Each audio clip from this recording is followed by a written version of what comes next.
Just in, King Charles absolutely eviscerates Prime Minister Keir Starmer live on national television. What began as a royal speech turned into a full-blown political bloodbath. And in the ashes, a sputtering Starmer left blinking like a deer caught in the full beams of the crown jewels. This isn't just embarrassing, it's historic. Britain hasn't seen a public dismantling of a PM like this since Liz Truss tried to speedrun a government. If you think this is just about some royal drama, think again. This may very well be the day Keir Starmer's political career died. Hit subscribe now because this is the implosion you do not want to miss. It all began this morning at the annual address to the nation, a symbolic event, traditionally boring, stiff, polite and entirely predictable. That is, until King Charles decided to break with 70 years of protocol and go off script. With the eyes of the Commonwealth watching, Charles raised a gloved hand, adjusted his tie and said, "Leadership in its truest form requires vision, conviction and a basic grasp of reality."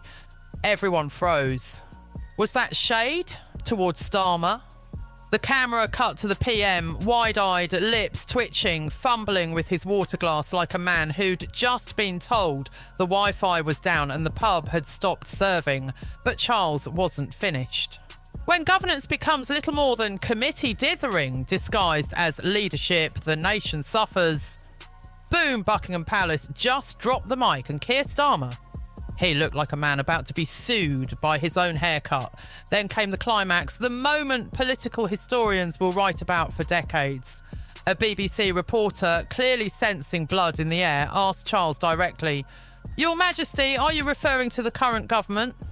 The King paused, tilted his head and delivered the fatal blow. "If the shoe fits, perhaps it's time to stop stepping on national interest." The crowd gasped. Somewhere in the distance, a corgi fainted. Starmer, red-faced and stammering, tried to salvage his dignity by attempting a rebuttal. Live on air. "With respect, Your Majesty, this government is focused on delivering stability, accountability and results." Charles blinked. Once, then said, "Indeed. One might call it a government of spreadsheets. Plenty of numbers, very little leadership. Cue absolute chaos, journalists scrambling, microphones trembling. One Sky News correspondent reportedly whispered, 'This is better than Bake Off.' Within minutes, hashtag crowned and clowned was trending globally. Twitter, TikTok, YouTube, every platform exploded with memes. Starmer photoshopped as a royal butler polishing Charles's shoes. A remix of Charles saying spreadsheet government turned into a dance track. An AI-generated Starmer weeping in the rain, narrated by David Attenborough. And then came the polls. A YouGov Snap survey released just 3 hours later showed 79% of Britons believe the King was right to call out weak leadership. Labour's approval rating plummeted from 41% to a laughable 25%. In Starmer's own constituency, 53% said they'd vote for literally anyone else. Even Ed Miliband polled higher.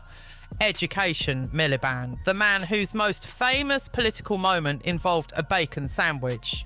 Meanwhile, Reform UK surged to 22% in a single day. Nigel Farage released a video simply sipping tea, captioned, "We tried to warn you." Inside Labour HQ, it was total panic, like a clown car filled with spreadsheets driving off a cliff.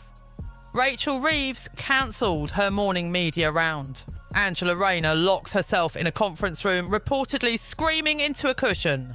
Diane Abbott was overheard muttering, "He's made Jeremy Corbyn look like Churchill."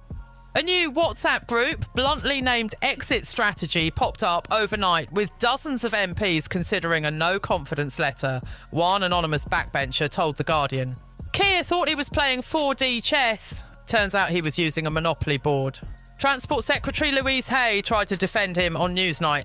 She lasted 2 minutes before sighing and admitting, "I don't know what's happening anymore."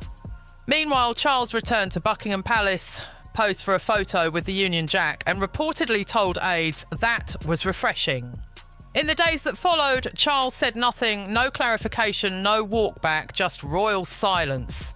And that silence, deafening, tactical, deadly, Constitutional experts are already calling this the most masterful political move by a monarch since Queen Victoria gave Disraeli the side eye, as one historian tweeted. Starmer got bodied by a man whose main job is to wave from balconies and name racehorses. And it wasn't just domestic. In Canada, Trudeau diplomatically said, "We always look to Britain for what not to do."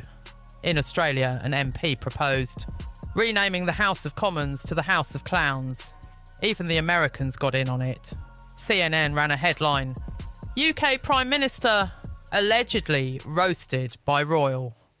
Meanwhile, French satirical magazine Charlie Hebdo published a cover showing Charles jousting a confused Starmer off a horse made of red tape. The Tories delighted. Conservative leader Kemi Badenoch said, "This Prime Minister couldn't negotiate a cup of tea with the Queen, let alone lead a nation. Reform UK, throwing a full victory parade without needing a single vote." Farage, looking smugger than ever, announced a national tour titled "Remember Dignity? We're bringing it back." And even the Lib Dems managed a zinger, tweeting, "If anyone sees Keir Starmer's backbone, please return it to Labour HQ. No questions asked." By Friday, the writing was on the wall. Starmer's own advisors began leaking.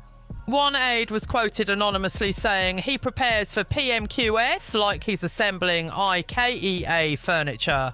Lots of instructions, no tools. And Labour donors gone. Fast, one major backer pulled support saying, "We funded a leader," not a laminated to-do list in human form. With calls for resignation growing louder and Starmer's approval rating now lower than airport sandwiches, the consensus was clear. He may still be Prime Minister, but he's no longer in charge. So where does this leave Britain? A Prime Minister publicly humiliated by a monarch who rarely speaks, a party on fire, led by a man who couldn't rally enthusiasm in a bingo hall, a king more popular than ever, after doing less than ever, and Keir Starmer? Well, let's just say, when the King of England says you're unfit to lead and the entire country agrees, you're probably overdue for a quiet resignation and a very long holiday, possibly to somewhere with no internet. If you thought that was wild, wait till you hear what Starmer did next.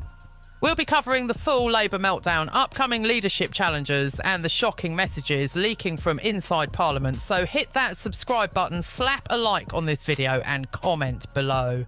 Is it time for Starmer to go? Or better yet, can we just let the king run the country at this point? Until next time, stay informed, stay sceptical and stay tuned. Because British politics just turned into a full-blown Shakespearean tragedy with spreadsheets. And Keir Starmer, he's not Hamlet, he's the clipboard.